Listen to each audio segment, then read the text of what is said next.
Vous le savez, vous qui suivez l'actualité auto, la plupart des constructeurs automobiles de voitures de sport suppriment aujourd'hui leur gros moteur à 6, 8, 12 cylindres sous pression de normes environnementales toujours plus strictes. Mais pas chez Ferrari qui présente aujourd'hui son nouveau modèle, la Ferrari 12 Cilindri.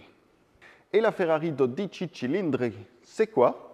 Eh bien, c'est la toute nouvelle berlinette 12 cylindres de Ferrari. D'ailleurs, le nom en lui-même est un hommage à ce moteur qui fait partie de l'histoire de Ferrari, puisque vous l'aurez compris, 12 Cilindri signifie tout simplement 12 cylindres. Et ça, c'est pour mieux souligner sa différence dans un monde où ce genre de motorisation a tendance à disparaître. Et d'ailleurs, c'est l'un des tout derniers moteurs V12 du marché actuellement. La marque annonce d'ailleurs avoir eu pas mal de modifications à faire pour la mettre aux dernières normes environnementales, que ce soit en Europe, mais également aux quatre coins du monde, puisque c'est une Ferrari, eh bien, elle sera vendue partout dans le monde. En termes de design, on retrouve une voiture qui est un petit peu plus ramassée que la 812 qu'elle remplace et qui est surtout une superbe pièce de design. Regardez notamment cette face avant ici avec ce grand bandeau noir qui se termine directement dans les phares, qui intègre presque les phares et que les puristes auront bien sûr reconnu comme étant un hommage à la 365 Daytona, l'un des modèles emblématiques de la marque. Alors moi, je ne sais pas ce que vous en pensez, mais moi je trouve cette face avant particulièrement réussie. Je trouve justement ce clin d'œil qui est vraiment superbe, et puis ces galbes, toutes ces lignes très proches, très pures en fait d'un concept. Et je trouve vraiment que Ferrari a retrouvé une forme de design beaucoup plus simple, plus pure que ce que la marque nous avait proposé ces dernières années. Et moi personnellement, j'aime vraiment beaucoup. En termes de dimension, je le disais, on a un véhicule qui est un petit peu plus ramassé que la 812 qu'elle remplace. On a notamment un empattement qui est plus court de 3 cm. Alors ça paraît rien, mais ça rend la voiture plus maniable et plus agile, nous a expliqué l'ingénieur en chef qui a mis au point le véhicule.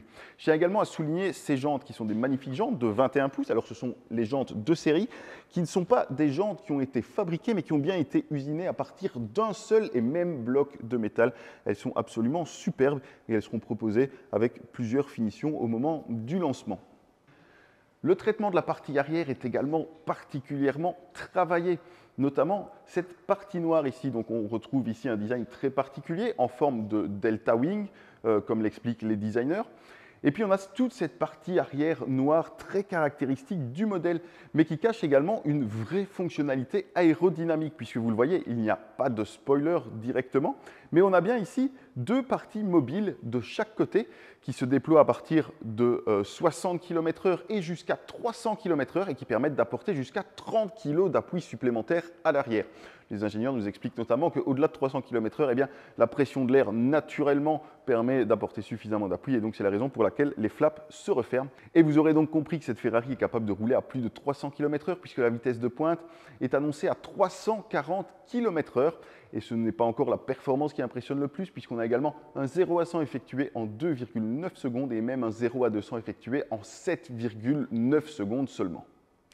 Vous voyez également que cette partie arrière est toujours très travaillée avec cet impressionnant diffuseur ici, intégralement en carbone, qui sera bien entendu un pack optionnel, puisqu'on pourra avoir un pack avec plusieurs éléments en carbone, ce diffuseur, les bas de caisse, l'aile dans le bouclier avant, mais également un toit en carbone optionnel qui permettra de gagner encore quelques kilos sur un véhicule qui est déjà particulièrement léger, puisque la marque nous a communiqué que les valeurs à sec, donc sont les fluides du moteur, etc. Et on est à peine au-dessus des 1500 kg. Et ça, vous savez aujourd'hui, si vous suivez l'actualité auto encore une fois, eh bien qu'à l'heure des véhicules électriques, 1500 kg pour un V12 dans une voiture de sport comme ceci, c'est vraiment très léger. Mais venons-en maintenant au cœur de ce modèle, c'est bien entendu son moteur. On a donc un moteur V12 de 6,5 litres de cylindrée qui développe 870 chevaux et 678 Nm de couple. C'est absolument énorme. Et tout ça est transmis uniquement à l'essieu arrière via une boîte automatique à 8 rapports, double embrayage, qui permet des temps de passage de rapport 30% plus élevés qu'avec le modèle remplacé. Et ce n'est pas le seul élément de la voiture qui a été largement amélioré, puisque le constructeur nous annonce également une rigidité torsionnelle supérieure de 15% à l'ancien modèle. Et surtout, celle-ci s'équipe d'un élément tout à fait unique sur le marché. Ce sont des roues arrière directrices indépendantes de l'essieu avant, mais également indépendantes entre elles. Ça signifie que sur piste ou dans les virages, eh bien, la roue à l'intérieur du virage peut être tournée pour suivre la courbe et la roue à l'extérieur pourra garder la trajectoire normale. Et ça permettrait d'avoir beaucoup plus de réactivité dans les changements rapides gauche-droite, dans les enchaînements rapides, puisqu'on perd un petit peu de friction puisque la roue extérieure est déjà dans l'axe pour tourner dans la direction opposée. Et donc ça permet de réduire les frictions et donc de gagner quelques petits dixièmes, centièmes, millièmes de seconde. Mais chez Ferrari, vous savez qu'on va toujours chercher le dernier détail en termes de performance. À bord, cette Ferrari fait vraiment la part belle au conducteur. Vous voyez vraiment qu'on a ce cockpit qui est vraiment tout dédié au conducteur avec ce large écran qui permet de garder en tout temps bien toutes les informations de conduite directement face au conducteur. Ça, c'est une modification qui a été faite par rapport notamment à la Roma, qui permettait d'afficher également le multimédia sur son unique écran, mais du coup, ça ne permettait pas toujours de garder les informations de conduite si on utilisait la navigation via Waze, par exemple. Donc ça, c'était un petit reproche des clients, qui a donc été corrigé ici par l'ajout d'un écran central qui, comme vous le voyez, permet notamment de connecter les smartphones Apple CarPlay, Android Auto, etc. Et ça, c'était une vraie demande des clients aussi d'avoir un système multimédia complet. Et vous voyez que cet intérieur a vraiment été créé autour de ces deux occupants, puisque le passager avant dispose de son propre cockpit, de son propre écran qui lui permettra de gérer la navigation, la climatisation, etc. Un écran qui est bien entendu optionnel. Et Ferrari nous a encore réservé une petite surprise puisque cette 12 Cilindri sera également proposée directement en version Spider, donc en version découvrable. Une version qui ne perd absolument rien de son charme ni de ses performances et que je vous laisse découvrir en images.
Merci à tous d'avoir regardé cette vidéo. Dites-nous ce que vous pensez de cette 12 Cilindri. Si vous parvenez à prononcer le nom, dites-nous ce que vous pensez de son nom.